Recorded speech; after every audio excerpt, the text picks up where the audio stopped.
Hi, I'm Joe Feeks, editor of Pig Health Today, and with me is David Baumert.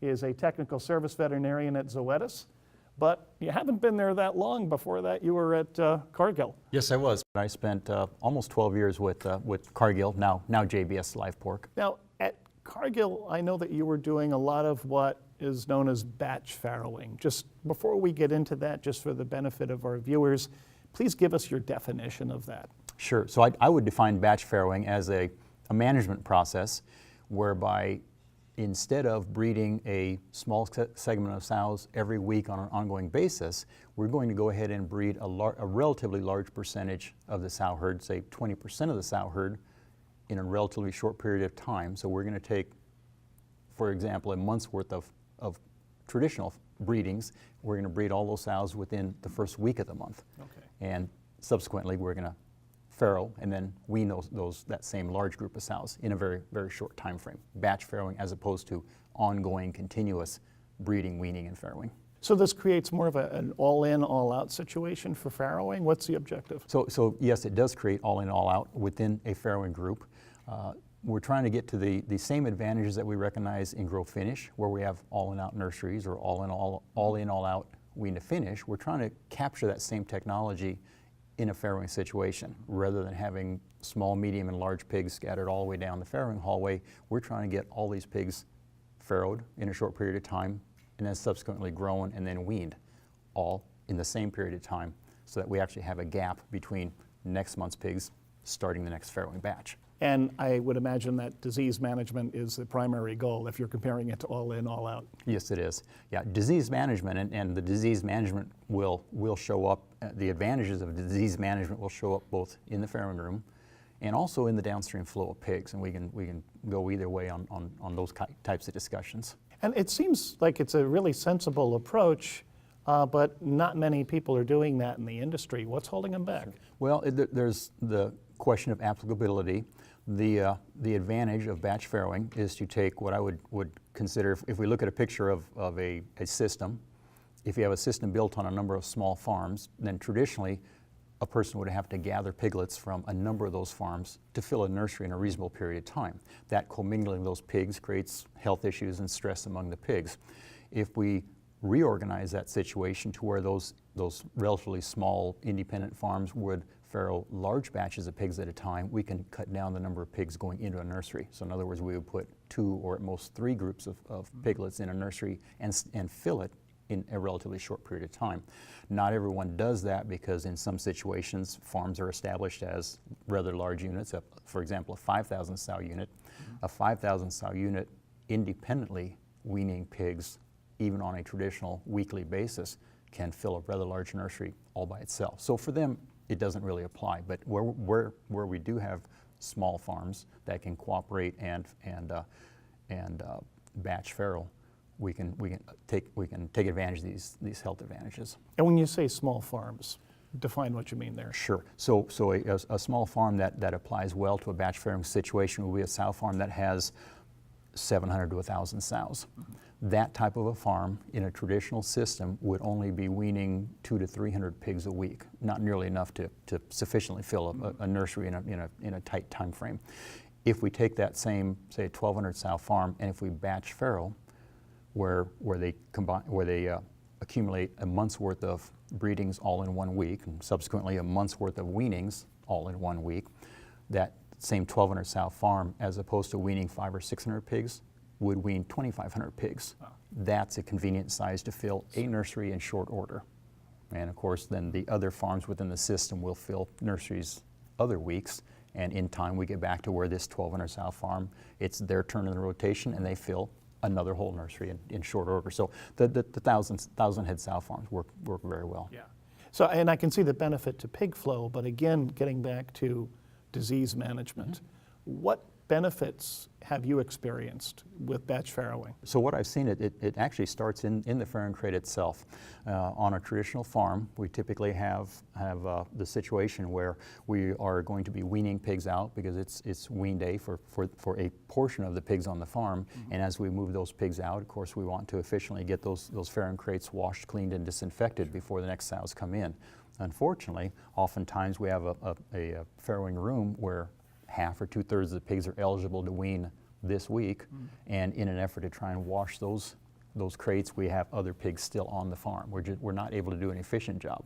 Now we compare this to picking a day of the week where we empty every farrowing crate on the farm. Again, these 1,000 or 1,200 head sow farms, they have 200 farrowing crates, rough ballpark numbers. When we can go in there on 1 or 2 days and wash 200 farrowing crates with no residual pigs left behind, when we wash 200 farrowing crates, then we know that when we start the next week's farrowing, we have 200 washed, cleaned, and disinfected crates. So even something as simple as washing crates is more efficient, more effective when we can do the whole farm at one time. Would there be particular diseases that would be better controlled by taking this approach? Well, certainly our routine scour issues in baby piglets, the E. coli's and the rotaviruses, are better controlled if we can wash every farrowing crate within the system.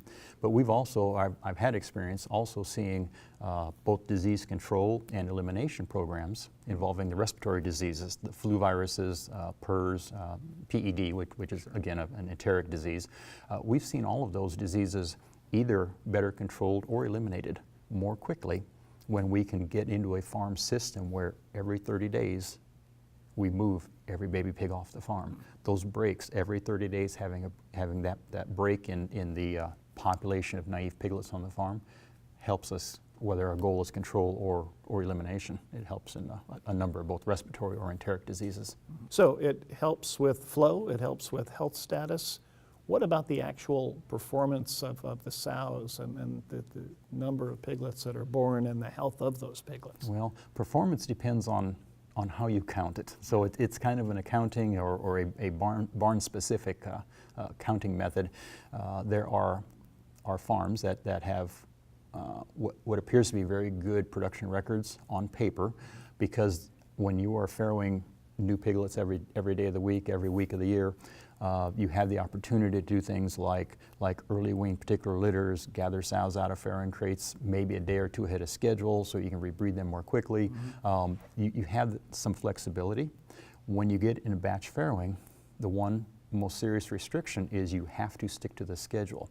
And so while initially a person would be concerned that you don't have the flexibility to move sows in or out a day or two early because they need to stay on their schedule, what we have seen after going through a period of time with a batch farrow farm, what we see is the consistency of all sows lactate the appropriate number of days.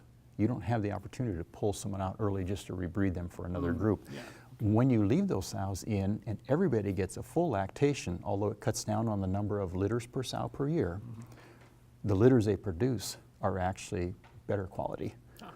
In fact, we'll often see a moderate increase in pigs per litter for subsequent litters because every sow has a full lactation now. No sow is getting shortchanged just to meet a breeding target. The pork industry has a good reputation for using antibiotics responsibly, but there's even more pressure today to use them judiciously. We've got the veterinary feed directive. Everything needs to go through a veterinarian, and that's a good thing.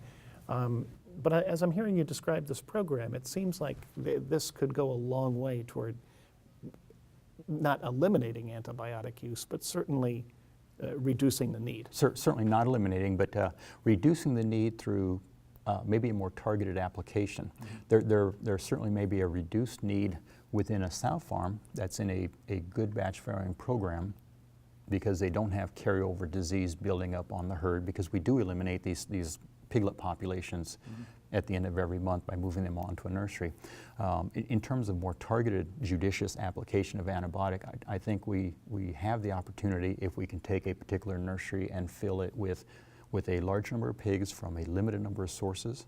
We have not only an opportunity to potentially use less antibiotic, but in the case where any antibiotic is still needed, we have a very tight group, very uniform group of pigs, and the application can be more targeted. And are there any, I realize that batch farrowing isn't for every farm or every farm size, but where might it be a disadvantage? The disadvantage may be on a large farm, if they are already efficiently utilizing what I would call the kind of the accessory parts of the business, like bore studs and transportation, a large farm that weans pigs every 2 or 3 days is going to have a transportation fleet that's staying busy on a regular basis.